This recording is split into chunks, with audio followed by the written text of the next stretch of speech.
Hey everyone, hope you guys are doing very well. तो इस video में हम करने वाले हैं unit number 5 and unit number 6 of Indian contract act.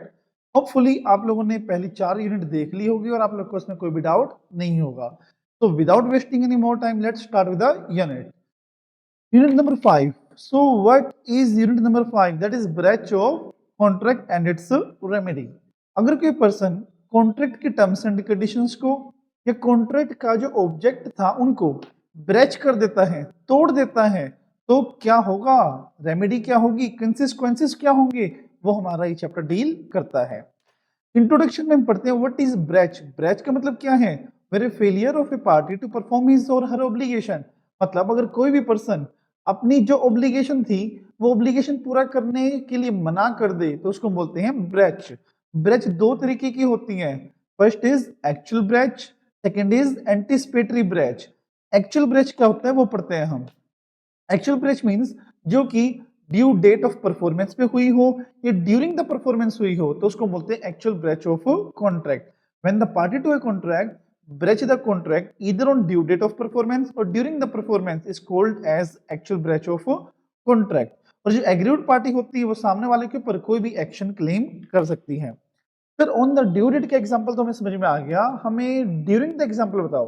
During के एग्जांपल क्या हो सकता है, लेट्स से मैंने आपके साथ एक कॉन्ट्रैक्ट किया था कि अगले 1 महीने तक आपको मैं सर्विसेज प्रोवाइड करूंगा। आफ्टर 10 डेज मैंने आपको मना कर दिया कि आगे सर्विसेज में परफॉर्म नहीं कर सकता। ओके तो चलती परफॉर्मेंस में मैंने ब्रेच कर दिया कि आगे परफॉर्म में नहीं कर पाऊंगा तो उसको हम बोलते हैं actual breach means during the performance. Okay second one is anticipatory breach. Due date पे परफॉर्म हो, चलती परफॉर्मेंस में हो तो एक्चुअल, ड्यू डेट आने से पहले या परफॉर्मेंस शुरू होने से पहले अगर विड्रॉ हो जाए, ब्रेच हो जाए तो उसको बोलते हैं anticipatory breach. When the person breach the contract before the time fixed for the performance is called as anticipatory breach of contract। Anticipatory breach दो तरीके के होते हैं, एक्सप्रेस भी हो सकता है और इम्प्लाइड भी हो सकता है। ओके एक्सप्रेस कैसे, बोल के लिख के मैंने बता दिया कि यार आगे परफॉर्मेंस में पूरी नहीं कर पाऊंगा। इम्प्लाइड बाय कंडक्ट हो सकता है। And effect of anticipatory breach, anticipatory breach का इफेक्ट क्या होगा, दो इफेक्ट होते हैं एंटिसिपेटरी ब्रेच की। First is to treat the contract as rescinded and sue the defaulting party for the damages.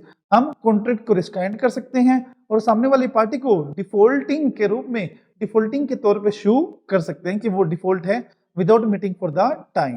मतलब लेट्स से 10 तारीख को हमारी को परफॉर्मेंस थी, 7 तारीख को उसने ब्रेच कर दिया तो 7 तारीख को आगे वेट बिना किए मैं 7 तारीख को उसको शू कर दूंगा भैया तूने ब्रेच कैसे किया, मेरे को डैमेजेस दे।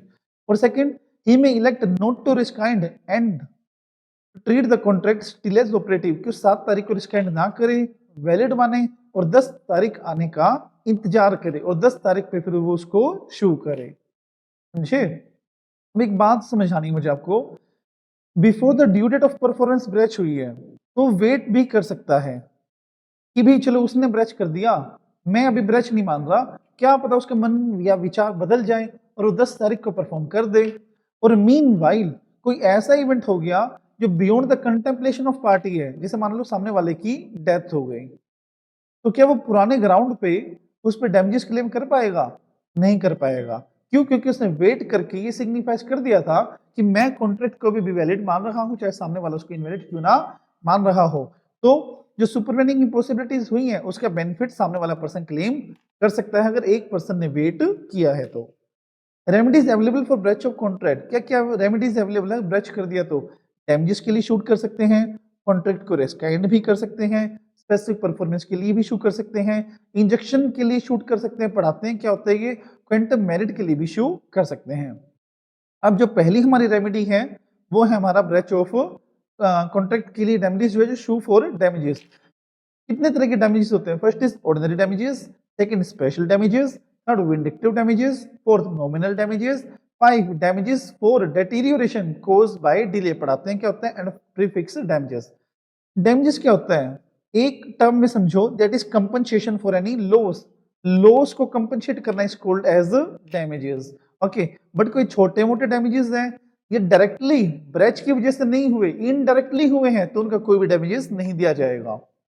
पहला टाइप का डैमेज आता है ऑर्डिनरी डैमेजेस। ऑर्डिनरी डैमेजेस क्या होता है, जो ऑर्डिनरी कोर्स ऑफ बिजनेस में राइज होते हैं उसको हम बोलते हैं ऑर्डिनरी डैमेजेस। बट वही फिर सेम आ रहा है यहाँ पे, रिमोट और इनडायरेक्ट डैमेजेस का कोई भी डैमेजेस नहीं दिया जाएगा। रिमोट छोटे मोटे लॉस हुए हैं और इनडायरेक्ट लॉसेस जो हुए हैं उसका कोई भी डैमेजेस नहीं दिया जाएगा। यहाँ पे हमने एक एग्जांपल लिया था, लेट्स से एक लेडी मनाली जा रही थी, बीच में उसकी बस खराब हो गई, तो जो भी बस खराब होने से ट्रिप कैंसिल होगी, जो ट्रिप के उसने एडवांस में नहीं पे कर रखा था वो उसको रिफंड हो जाएगा। बट उसको सर्दी खांसी भी हो गई तो क्या मेडिकल एक्सपेंसेस भी मिलेंगे उसको? नहीं, वो क्या है, इनडायरेक्ट लॉस। ये एग्जांपल था। स्पेशल डैमेजेस, स्पेशल डैमेजेस क्या होते हैं? जो स्पेशल सर्कमस्टांसेस में राइज होते हैं। लेट्स से ए का कॉन्ट्रैक्ट था बी से, बी का कॉन्ट्रैक्ट था सी से, ए ने ब्रेच कर दिया जिसकी वजह से बी सी को भी नहीं दे पाया कॉन्ट्रैक्ट, तो इसीलिए ये हुआ स्पेशल सर्कमस्टांसेस। तो क्या जो इसको इस कॉन्ट्रैक्ट में लॉस हुआ है वो क्या ए से क्लेम कर सकता है? यस और नो? सोचो, हाँ या ना? हाँ भी या ना भी? कर सकता है अगर उसने इसके बारे में ए को बता दिया था। नहीं बताया था तो वो उसको क्लेम बिल्कुल भी नहीं कर पाएगा। When a party to a contract receive a notice of special circumstances, then he will be liable not only for ordinary but also for special damages. But सामने वाले ने बता दिया था तो उसको डैमेजेस देने पड़ेंगे, स्पेशल वाले भी नहीं बताया था तो नहीं देने पड़ेंगे। अब ओडी निकालने का formula contract price minus fair market value, और एचडी निकालने का formula fair market value minus further sale price. अब दो किस ले लेते हैं इसमें? लेट्स से ए का कॉन्ट्रैक्ट था 100 रुपए में और बी का था 110 रुपए में, और जिस दिन ब्रेच किया उस दिन हमारा प्राइस था 105 रुपए। अब केस ले लेते हैं, क्या बी ने ए को सी के बारे में बता दिया था? हाँ बता दिया था, तो वो करेगा यहां से लेके यहां तक 100 माइनस 110, डैमेजेस हो गए हमारे 10 टोटल डैमेजेस, समझे? बट अगर नहीं बताया था तो सिर्फ ऑर्डिनरी, ऑर्डिनरी मतलब 100 माइनस 105 दैट इज 5 रुपए। ये चीज आपको ध्यान में रखनी पड़ेगी, मुझे तो वही फॉर्मूला मैंने यहाँ पे ड्राइव किया है। ये मैं टोटल डैमेजेस निकाल रहा हूँ, बट आपको इंडिविजुअल निकालने हैं तो contract price minus fair market value, ये हमारा ओडी का सिग्निफिकेंस होता है, और fair market value minus further sale price, ये हमारा होता है एचडी का फॉर्मूला। दोनों को हम प्लस कर देंगे तो हमारा बन जाएगा TD that is total damages. Then vindictive damages, damages for loss of reputation, मतलब रेपुटेशन पे कोई मान हानि हुई हो तो उसकी वजह से जो डैमेजेस राइज होते हैं उनको बोलते हैं विंडिक्टिव या फिर एग्जाम्पलरी डैमेजेस। अब ये जो डैमेजेस है ना वो दो केसेस में राइज होते हैं। पहला केस कौन सा? जैसे शादी का प्रोमिस किया बट शादी करने से मना कर दिया, तो लॉस ऑफ फीलिंग जो हुआ है, फीलिंग्स को जो हर्ट हुआ है उसके बेस पे जो हमें डैमेजेस मिलेंगे वो होता है हमारा विंडिक्टिव डैमेजेस। या फिर रॉन्गफुल डिसऑनर ऑफ चेक, मैंने बैंक में चेक डाला और बैंक वाले ने कहा इसके अकाउंट में पैसा नहीं है, बट एक्चुअल में सफिशिएंट अमाउंट ऑफ मनी था मेरे अकाउंट में, तो ये कौन से डैमेजेस हुए? Vindictive damages. नॉमिनल डैमेजेस, छोटे मोटे डैमेजेस, या फिर आप कहो कि सामने वाले को कोई रियल डैमेजेस नहीं हुए बट वो सामने वाली पार्टी को शो करता है ताकि वो राइट ऑफ डिक्री पता लगा पाए कि एक्चुअल में गलती किसकी थी, उसको बोलते हैं nominal damages. Then damages for deterioration caused by delay, carrier की वजह से हमारा कुछ नुकसान हो गया, मतलब मैंने कोई माल लोड किया और कैरियर को बोला जाओ दिल्ली इसको ड्रॉप करके आओ, बीच में उसकी नेग्लिजेंस की वजह से उसने डिले कर दिया, जो कि मेरे गुड्स थे वो पेरिशेबल थे वो खराब हो गए। तो पेरिशेबल गुड्स खराब हुए किसकी वजह से? कैरियर की वजह से। तो कैरियर से हम टोटल डैमेजेस ले सकते हैं, उसको हम बोलते हैं damages of deterioration caused by the delay by the wilful neglect of carrier, चाहे हमने उसको कुछ बताया हो चाहे हमने उसको कुछ ना बताया हो।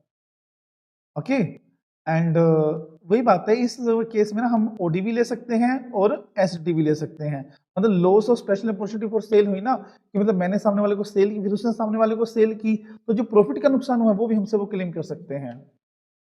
Then prefix damages, prefix damages क्या होता है? जो कॉन्ट्रैक्ट में हमने फिक्स किए होते हैं कि कल को अगर आपने डिफॉल्ट किया तो हम इतना अमाउंट आपको देना पड़ेगा, तो होते हैं प्रीफिक्स डैमेजेस। नाम चाहे कुछ भी हो, चाहे वो हमने डैमेजेस के नाम पे डाल रखे हो चाहे हमने पेनल्टी के नाम पे डाल रखे हो, बट पार्टी जो क्लेम कर सकते हैं वो सिर्फ रीजनेबल कंपनसेशन ही कर सकती है। दिस इज मोस्ट इंपोर्टेंट, थोड़ा सा याद करना मुश्किल है बट आई एम हियर। जो आप टेंशन मत लीजिए, मैं आपको ट्रिक्स बताऊंगा कि आप कैसे इसको याद कर सकते हो, शॉर्ट फॉर्म्स में आपको बता सकता हूँ इसमें।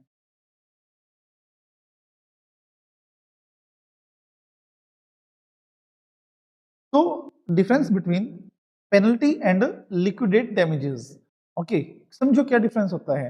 If the sum payable is in excess of the probable damages, जो डैमेजेस होने थे हमने उससे ज्यादा ही अमाउंट डाला हुआ है, बहुत ज्यादा अमाउंट डाला हुआ है, तो ज्यादा अमाउंट हमेशा क्या माना जाएगा? Penalty. When the sum is payable on a certain date, एक डेट पे हमें कुछ पे करना था बट अगर डिफॉल्ट किया तो हमें फर्दर सम भी पे करना पड़ेगा, तो जो फर्दर सम है, लेटर सम है, वो हमारा क्या माना जाएगा? पेनल्टी। हमें दो तैयार हुए, हमारे एक्सेस है तो पेनल्टी, अगर लेट फीस है तो वो भी पेनल्टी। जो भी एक्सप्रेशन यूज करी गई हो वो फाइनल नहीं होती। कोर्ट देखता है कि एक्चुअल में कितना रीजनेबल डैमेजेस हुआ है और उसको रीजनेबल ही हमेशा मिलता है। Then essence of penalty, penalty का एसेंस क्या होता है, इंपॉर्टेंस क्या होती है? पेनल्टी की इंपॉर्टेंस होती है सामने वाले का डर पैदा करना, भय पैदा करना, ताकि वो कोई भी विलफुल नेग्लेक्ट करे ही ना। English law make a difference between penalty and damages. However, Indian law does not make any difference. The Court of India shall allow the reasonable damages irrespective of their expression. English law differentiate करता है penalty में और damages में, but Indian law कोई differentiate नहीं करता। Indian law क्या बोलता है, भाई कुछ भी डाल लो आप, देंगे हम उतना जितना हमें सही लगेगा। समझे? तो ये बात है। तो पॉइंट हमने क्या पढ़े, 5 डिफरेंसेस पढ़े। एक्सेस अप्रूवल से तो पेनल्टी, लेटर सम है, लेट फीस है तो पेनल्टी, एक्सप्रेशन जो यूज किया फाइनल नहीं होता, कोर्ट देखता है। फोर्थ एसेंस क्या, पेनल्टी का टेरर करना। इंग्लिश लॉ डिफरेंस क्रिएट करता है, इंडियन लॉ डिफरेंस क्रिएट नहीं करता। ये हो गया डिफरेंस बस। फिर रेस्क्यूशन ऑफ कॉन्ट्रैक्ट, रेस्क्यूशन ऑफ कॉन्ट्रैक्ट में क्या था, कॉन्ट्रैक्ट को रेस्काइंड भी कर सकते हैं। Then suit for quantum merit, suit for quantum merit क्या होता है, जितना उसने काम कर लिया उतना वो डैमेजेस मुझसे क्लेम कर सकता है, उसको बोलते हैं क्वांटम मेरिट। जैसे as much as earned, where the party injured by the breach of contract and at the time of breach done part of the work, some part of the work but not of all other work which he bound to do, then he seek to claim a compensation for the value of work done। मतलब date of breach पे कुछ काम उसने कर दिया था, कुछ काम उसने नहीं किया था, तो जो काम उसने कर दिया था उसका वो कंपनसेशन क्लेम कर सकता है, उसको हम बोलते हैं क्वांटम मेरिट।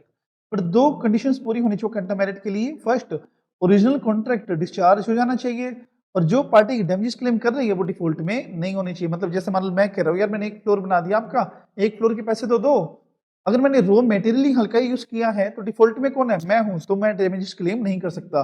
अगर मुझे मेरे पार्ट ऑफ द वर्क का कंपनसेशन लेना है then I must not be in default, में डिफॉल्ट में नहीं होना चाहिए।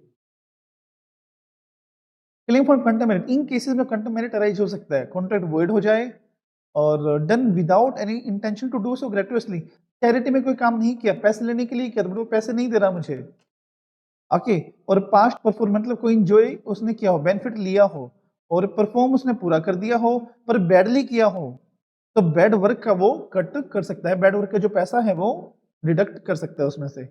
Then suit for specific performance, जहां पे डैमेजेस एडिक्वेट रेमेडी ना हो तो कोर्ट परफॉर्मेंस के लिए ऑर्डर कर सकते हैं। जैसे मान लो कोई यूनिक आइटम थे, मैं कह रहा हूँ ये यूनिक आइटम नहीं, पैसे वैसे मुझे नहीं चाहिए, मुझे तो वो यूनिक आइटम ही चाहिए, तो उसको बोलते हैं suit for specific performance. Then suit for injection, injection मतलब बहुत ही बेहतरीन टॉपिक है ये, दैट इज रोकना।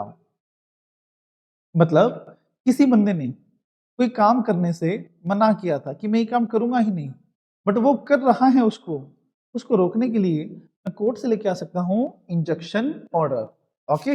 मतलब किसी को रोकने का ऑर्डर कि आप रोको, उसने मना किया था वो काम करने के लिए और वो कर रहा है वो काम, तो कोर्ट उसको पास करेगा इंजेक्शन ऑर्डर, समझे।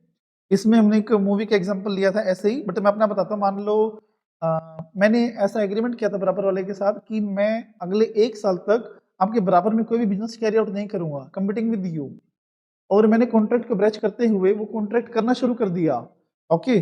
तो वहां पे जो नेबर हैं वो मेरे पास शूट फॉर इंजेक्शन लेके आ सकते हैं कि आपने मना किया था काम करने के लिए और आप अब कर रहे हो, तो कोर्ट से मुझे इंजेक्शन ऑर्डर लेके आ सकता है। तो ये हमारा शूट फॉर इंजेक्शन, और ये हमारी होती है unit number 5 complete, okay.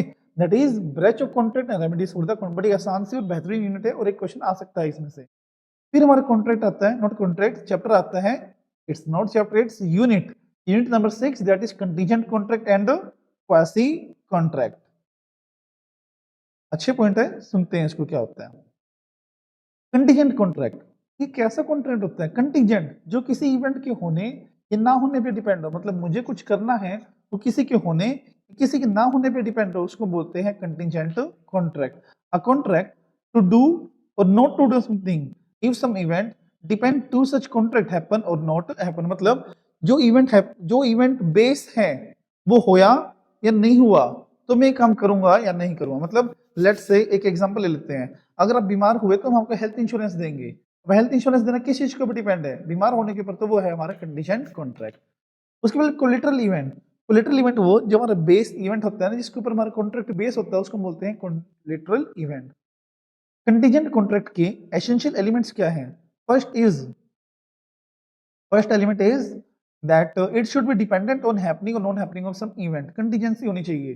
Second, जो इवेंट है वो कोलेटरल होना चाहिए, सहायक होना चाहिए कि कॉन्ट्रैक्ट वो पूरा कर सके। कंटीजेंट सिर्फ विल पे डिपेंड नहीं होना चाहिए, विल के साथ साथ अनसर्टेनिटी पर भी डिपेंड होना चाहिए। मेयर विल है यहाँ पे, अगर पूरा का पूरा विल पे डिपेंड हो तो कंटीजेंट रहेगा ही नहीं, मर्जी को भी डिपेंड है। कंटीजेंसी तो होनी चाहिए, बट कंटीजेंसी भी है और विल भी है तो वो माना जाएगा। तो contingent should not be mayor will of the promise, सिर्फ मेयर विल नहीं होने चाहिए। मतलब जैसे ये था कि अगर बारिश हुई तो मैं दिल्ली जाऊंगा, तो दिल्ली जाना मेरी विल है, और बारिश होना अनसर्टेन इवेंट, तो ये हमारा होता है कंटीजेंट। और इवेंट अनसर्टेन होना चाहिए। बस ये 4 पॉइंट थे हमारे। First is dependent, then event होना चाहिए, थर्ड मेयर विल पे नहीं होना चाहिए, और अनसर्टेन होना चाहिए। Then our point is rules relating to enforcement of contingent contract, कि कंटीजेंट कॉन्ट्रैक्ट किस तरह से एनफोर्स किया जाएगा, how to enforce the contingent contract. First, हमारा कॉन्ट्रैक्ट किसी इवेंट के होने के ऊपर डिपेंड था, हैपनिंग ऑफ सम इवेंट। तो कंटीजेंट कॉन्ट्रैक्ट मुझे को कब करना पड़ेगा? जब वो इवेंट हो जाएगा। हमारा जो कॉन्ट्रैक्ट था वो किसी इवेंट के ना होने के ऊपर डिपेंड था, कि वो नहीं होगा तो मैं ये काम करूंगा। तो मुझे करना कब पड़ेगा? जब वो इवेंट नहीं होगा। Third, dependent upon the happening of some event within fixed time. मैंने ये बोला था कि अगर ये काम इतने टाइम के अंदर अंदर हो गया तो मैं ये काम करूंगा। जैसे मान लो अगर एक शिप 1 साल के अंदर अंदर इंडिया में आ गई तो मैं आपके साथ कॉन्ट्रैक्ट करूंगा। तो कॉन्ट्रैक्ट करना कब जायज होगा? जब वो शिप इंडिया में आ जाएगा 1 साल के अंदर अंदर। सेकंड, कॉन्ट्रैक्ट उसमें डिपेंड था non happening of ship with in fixed time, कि मैंने बोला 1 साल के अंदर शिप नहीं आई, डूब गई, तो मैं आपको पैसे दूंगा इंश्योरेंस के। तो वो 1 साल के अंदर शिप नहीं आनी चाहिए अगर मुझे पैसे देने हैं तो। And then this is nice. अब एक बात बताओ, let's say a contingent contract become void if it is depend upon the conduct of living person and that living person does something that make the contract impossible to perform। मतलब हमारा जो contract था वो किसी living person के कुछ करने के ऊपर डिपेंड था, और लिविंग पर्सन ने कुछ ऐसा कर दिया जिससे कॉन्ट्रैक्ट अब इम्पॉसिबल टू परफॉर्म हो गया, उसको बोलते हैं कंटीजेंट कॉन्ट्रैक्ट वॉइड हो गया। जैसे अब लेट्स से यहाँ पे एक एग्जांपल लेते हैं, ए और बी का कॉन्ट्रैक्ट हुआ कि सी की शादी डी से होगी। ये हमारा कॉन्ट्रैक्ट है, मतलब हमारा कंटीजेंट कॉन्ट्रैक्ट किसी लिविंग पर्सन के कुछ करने के ऊपर डिपेंड करता है। अब सी ने अपनी शादी ई से कर ली, तो क्या ये इवेंट पॉसिबल है? अब पॉसिबल ही नहीं है। मतलब इस लिविंग पर्सन ने कुछ ऐसा कर दिया कि मेरा कॉन्ट्रैक्ट अब वॉइड हो गया, तो यहाँ पे हमारा कंटीजेंट कॉन्ट्रैक्ट वॉइड माना जाएगा। Okay, then contingent contract depend upon the impossible event, impossible event के ऊपर डिपेंड है तो हमेशा वो वॉइड ही माना जाएगा, ये आप ध्यान में रखना। फिर कंटीजेंट और वेजरिंग में डिफरेंस। कंटीजेंट क्या होता है? टू डू और not to do something based on the event happen और नॉट हैपन। वेजरिंग मनी और मनी वर्थ, पैसा सट्टा लगाना। रेसिप्रोकल प्रोमिसेस कंटीजेंट में नहीं होते, हार जीत का नहीं होता इसमें, बट वेजरिंग में होता है। अनसर्टेन इवेंट, कंटीजेंट में अनसर्टेन इवेंट होता है, कोलेटरल होता है, बट यहाँ पे कोर फैक्टर होता है। Nature of contract, contingent wagering नहीं होते, बट वेजरिंग कंटीजेंट होते हैं क्योंकि वो डिपेंडेंट होते हैं किसी इवेंट पे। इंटरेस्ट, कंटीजेंट में पार्टीज का म्यूचुअल इंटरेस्ट होता है और म्यूचुअल इमोशंस भी जुड़े होते हैं, बट वेजरिंग में कोई इमोशंस जुड़े नहीं होते। Then doctrine of mutuality of gain and loss, हार जीत किस में होती है? कंटीजेंट में ऐसा कुछ भी नहीं होता, वो तो इवेंट के ऊपर बेस होता है। और वेजरिंग में ऐसा होता है, हार और जीत होते हैं क्योंकि ये game of lose and chance होता है। Effect of contract, this is valid because this is in the public interest. They are not valid because they are not in public interest. They are not in public interest. Okay, ये हो गया हमारा contingent complete. फिर हमारा quasi contract. Quasi क्या होता है? पहले बात, कॉन्ट्रैक्ट ही नहीं, does not have essential element of a valid contract. Valid contract के कोई एलिमेंट इसमें नहीं होते, और एक कॉन्ट्रैक्ट ही नहीं होता, बट कॉन्ट्रैक्ट जैसा ये लगता है। ओके, कॉन्ट्रैक्ट जैसा ये लगता है, बेशक से ना ऑफर हो, ना एक्सेप्टेंस हो, ना कंसेंट हो, फिर भी कुछ लीगल ऑब्लिगेशन अराइज हो जाती है जिसको हम बोलते हैं क्वासी कॉन्ट्रैक्ट। सेलिएंट फीचर क्या है? मतलब ऐसे रिलेशनशिप को क्वासी कॉन्ट्रैक्चुअल हम बोलते हैं। सेलिएंट फीचर क्या है? पहला एग्रीमेंट नहीं होता, दूसरा जो राइट आएगा पूरे वर्ल्ड के अगेंस्ट नहीं है, सिर्फ एक पर्टिकुलर पर्सन के अगेंस्ट आएगा। जैसे मान लो मेरा यहाँ पे कुरियर रखा था, वो कुरियर किसने कंज्यूम कर लिया, तो मेरे पास सिर्फ उसी पर्सन के पास राइट है ना कि मैं उसको शू करके अपने पैसे रिकवर कर सकता हूँ, क्या किसी थर्ड पार्टी को भी कर सकता हूँ? नहीं, सिर्फ उसी पर्सन को। देन सिर्फ पैसे ले सकता हूँ, मैं डैमेजेस क्लेम नहीं कर सकता उससे। जितने का उसने कंज्यूम किया उतने पैसे में ले सकता हूँ। ये इंपॉर्टेंट है, ध्यान देना। ये पूरा केसेस है। Cases when the quasi can arise. Quasi contract कहाँ अराइज हो सकते हैं? First is payment by interested person. इसमें क्या था, लेट्स से कोई टेनेंट था, अब टेनेंट लैंडलॉर्ड के घर पे रह रहा था। ओके, अब हुआ क्या, लैंडलॉर्ड का 12,500 का municipal tax, house tax pending था, और हाउस टैक्स वाले आगे घर पे किस घर को खाली करो अभी। टेनेंट ने घर खाली करने से मना कर दिया और बोला कोई बात नहीं, मैं टेनेंट मतलब लैंडलॉर्ड से अपने आप लेता रहूंगा, बाद में 12,500 अभी मुझसे ले जाओ आप। तो जनरली हाउस टैक्स पे करना तो किसका फर्ज होता है? ऑनर का फर्ज होता है। बट टेनेंट ने अगर उसके बिहाफ पे किया हो तो टेनेंट लैंडलॉर्ड से रिकवर कर सकता है। ये वो तो पेमेंट बाय इंटरेस्टेड पर्सन, क्योंकि उसका रुझान था, वो खाली करता तो उसको नुकसान पड़ता, तो इसीलिए उसने पे किया है तो ये वैलिड माना जाएगा। और क्वेसी ऑब्लिगेशन है कि लैंडलॉर्ड के ऊपर अब ऑब्लिगेशन है कि वो मुझे पैसे देगा जरूर। Responsibility of finder of goods, it means अगर मुझे किसी का कोई लेट्स से माउस गिरा हुआ मिला है या किसी का फोन गिरा हुआ मिला है, तो क्या मुझे उसको लौटाना पड़ेगा? Definitely yes. बेशक से मैंने ऑफर एक्सेप्टेंस ना हो, मैं क्यों कह रहा हूँ ये कि मेरे को ये फोन लौटाने की ऑब्लिगेशन है, because of quasi contract. Quasi contract कहता है अगर आपको किसी की कोई चीज गिरी हुई मिली है तो वो आपको वापस करनी पड़ेगी। वापस ही नहीं, साथ में ही केयर भी करनी है उसकी, ठीक है, यूज नहीं करना और सामने वाले को देना पड़ेगा, वापस रिस्टोर करना पड़ेगा। Then money paid under mistake, by mistake मैंने किसी को पैसा पे कर दिया है तो मैं क्लेम कर सकता हूं उससे वापस। Claim for necessaries supplied to the person incapable of contracting, कोई ऐसा पर्सन है जो इनकैपेबल है, जैसे माइनर हो गया, ठीक है, ओल्ड एज पर्सन हो गया, इनको अगर मैंने हेल्प की है, नेसेसिटी प्रोवाइड करी है, तो फिर मैं उनसे नेसेसिटी के पैसा क्लेम कर सकता हूं up to the amount of their property, उनकी पर्सनल प्रॉपर्टी तक मैं क्लेम कर सकता हूं। Okay, and then fifth one is obligation of person enjoying the benefit of non gratuitous act. मतलब कोई ऐसा एक्ट था जो चैरिटी में नहीं था, नॉन ग्रेटिटुअस मतलब चैरिटी में ना होना, चैरिटी में नहीं था ऐसा एक्ट था, उसके मैंने बेनिफिट लिया है तो मुझे पे करना पड़ेगा। लेट्स से अब कॉफी वेंडिंग मशीन से जाके मैंने कॉफी ले ली, अब वो पेड बेसिस पे थी, मुझे लगा ऐसे ही लगा रखी होगी ये, तो चैरिटी में तो थी नहीं वो, तो मुझे पैसे देने पड़ेंगे। कंडीशन क्या है, चीज डिलीवर होनी चाहिए, चैरिटी में नहीं होनी चाहिए और सामने वाले ने बेनिफिट भी लिया हो, तभी वो क्लेम कर सकता है। Last topic of this chapter that quasi है contract and normal contract. Quasi essential element quasi में नहीं होते, एसेंशियल एलिमेंट कॉन्ट्रैक्ट में तो होते हैं। ऑब्लिगेशन ये बाय लॉ आता है और बाय कॉन्ट्रैक्ट ऑफ पार्टी आता है। तो ये थी हमारी हिंदी नंबर 5 एंड 6। इसमें कोई भी डाउट तो आप मुझसे पूछ सकते हो। अगर आपको वीडियो अच्छी लगी हो तो प्लीज लाइक करना, कमेंट करना और इसको चैनल को सब्सक्राइब करना। Okay, bye bye, see you in the next video.